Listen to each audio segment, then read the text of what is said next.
Hola a todos, mi nombre es Francisco Mora, soy ingeniero agrónomo, docente del Departamento de Agronomía de la Universidad Nacional del Sur.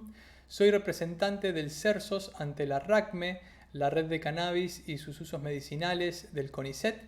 Y en esta ocasión les voy a estar presentando este trabajo que forma parte de los resultados de mi tesis de la maestría en meteorología agrícola que realicé en la UBA, y de la cual Daniel Sorlino ha sido mi director y en este caso forma parte de la autoría también de este trabajo.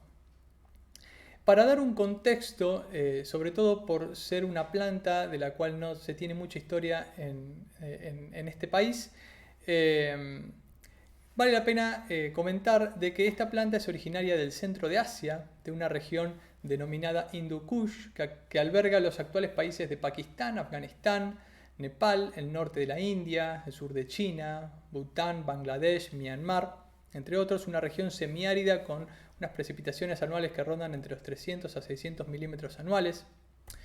Y esta planta fue domesticada hace 8500 años con el fin de obtener diferentes productos, entre ellos la fibra de sus tallos, la cual se utilizó y se sigue utilizando para la creación de vestimentas, de cuerdas. Por otro lado, para la obtención de grano, para la alimentación humana, animal y para la obtención de aceites.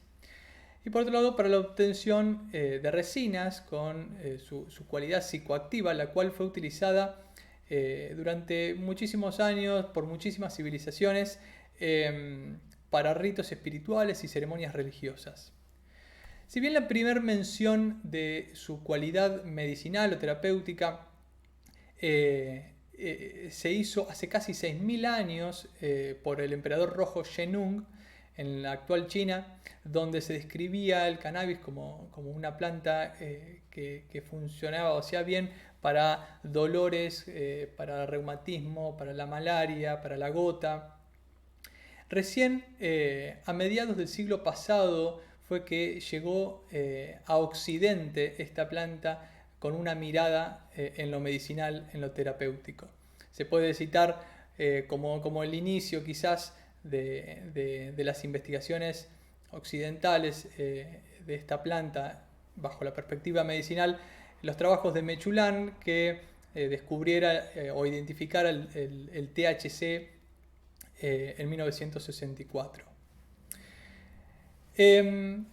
En los últimos años, en las últimas décadas, no ha dejado de crecer la producción y el interés mundial de esta planta. Este es un gráfico que resume el área cultivada en la Unión Europea y muestra el vertiginoso ascenso del área cultivada en los últimos 10 años y que responden a el interés medicinal que ha tenido esta planta en las últimas décadas.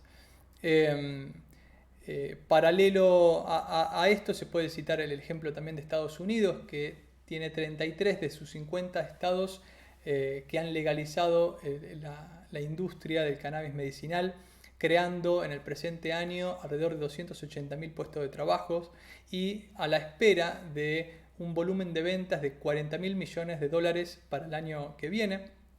Entonces, en este contexto en donde el mundo está viendo esta planta con un gran interés y potencial en el mercado, resulta de un gran interés evaluar la posibilidad de introducir a la Argentina en este incipiente mercado.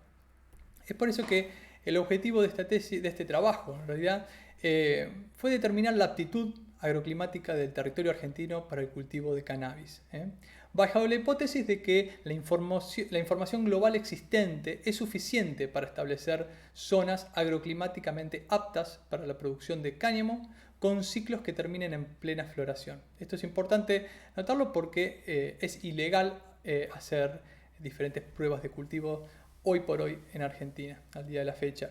Entonces, la hipótesis se basa en la información de diferentes fuentes bibliográficas. Esta zonificación se llevó a cabo con la metodología de clasificación por tipos agroclimáticos de cultivos, desarrollada por Burgos en el 58. Y se basa en primer lugar, la determinación del tipo bioclimático. En el caso del cannabis es una planta atermocíclica y afotocíclica. Luego una valoración del agroclima tanto de la región de origen de la especie como también de la región de cultivo. Y por último, la evaluación de diferentes índices agroclimáticos derivados de experimentación bioclimática. En cuanto a la valoración del agroclima, lo que se hizo en un primer lugar fue identificar en todos los países del mundo, en un relevamiento país por país, todos los sitios donde se cultivan cannabis con diferentes propósitos. Tanto los sitios donde crece naturalmente, por su centro de origen o por su naturalización, que se da muchísimo en Europa del Este.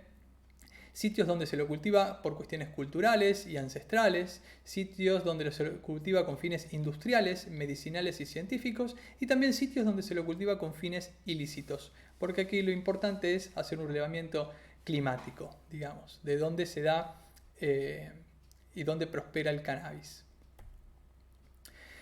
Luego de recopilar la información climática de estos 153 sitios relevados, lo primero que se hizo fue un análisis de consistencia de los datos climáticos. Luego se hizo una selección de los sitios a analizar, recortando esta información a solamente los sitios que estuvieran dentro de las latitudes que comprende la Argentina, entre los 22 y 55 grados de latitud.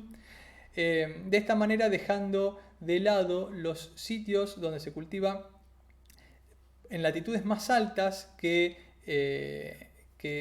son ciclos de cultivos que se dan en los breves veranos polares y también dejando de lado los sitios intertropicales o entre los 22 grados de latitud, ya que las fechas de siembra y los periodos de cultivo van a estar más en relación con los periodos de lluvia y los periodos de sequía y no tanto a las diferentes estaciones que tenemos en nuestro país, en nuestras latitudes. Luego se seleccionó el periodo del año a analizar en estas latitudes y sobre todo teniendo como referencia a los cultivos que se dan en Europa, en América del Norte. Se seleccionó el periodo del año de octubre a marzo, que es el semestre cálido. Y a partir de esta información y esta selección de datos se procedió a hacer la regionalización. Una regionalización por tipos agroclimáticos. Y lo primero que se hizo fue hacer unas regiones térmicas, luego hídricas y fotoperiódicas, y luego estas tres regiones se interpolaron para generar el mapa definitivo de la clasificación agroclimática. Entonces, como regiones térmicas se utilizaron diferentes índices que fueron delimitando los límites del mapa. Y estos índices que se utilizaron fueron la temperatura mensual media de cada uno de los meses del semestre cálido, la temperatura mínima mensual media, la temperatura máxima mensual media, la temperatura máxima anual media, la probabilidad de ocurrencia de temperaturas mayores a 40 grados centígrados, la fecha media de última helada, la fecha media de primera helada con una probabilidad del 20% y el tiempo térmico utilizando la ecuación de Lindsay-Newman.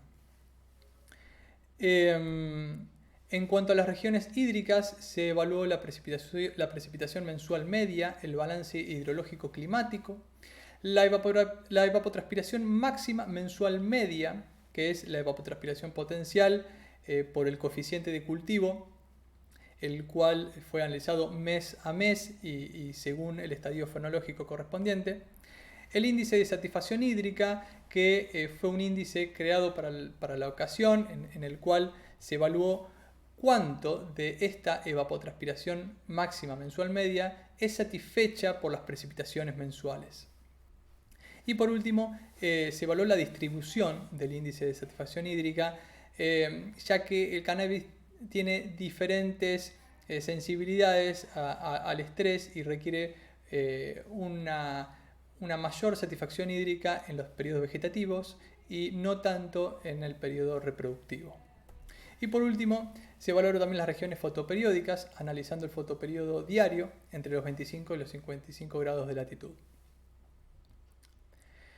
Las regiones se delimitaron utilizando un software de información geográfica, el QGIS, y el Atlas Agroclimático de Guillermo Murphy para el periodo 1981-2010, que actualmente todavía no se ha publicado. Es la actualización del Atlas publicado en el 2008. Y tuve acceso a él simplemente porque Murphy forma parte de la comisión de la maestría de la UBA y así fue como pude realizar la tesis con esta información. Y estos son los resultados de la clasificación por tipos agroclimáticos para el cultivo de cáñamo. Tenemos, por un lado, el área óptima para cultivo tanto de ciclo largo en realidad como ciclo corto, que es este color verde de aquí. En este área se dan todos los requerimientos térmicos, hídricos y fotoperiódicos que garantizarían un cultivo que llegue a plena floración sin mayores inconvenientes.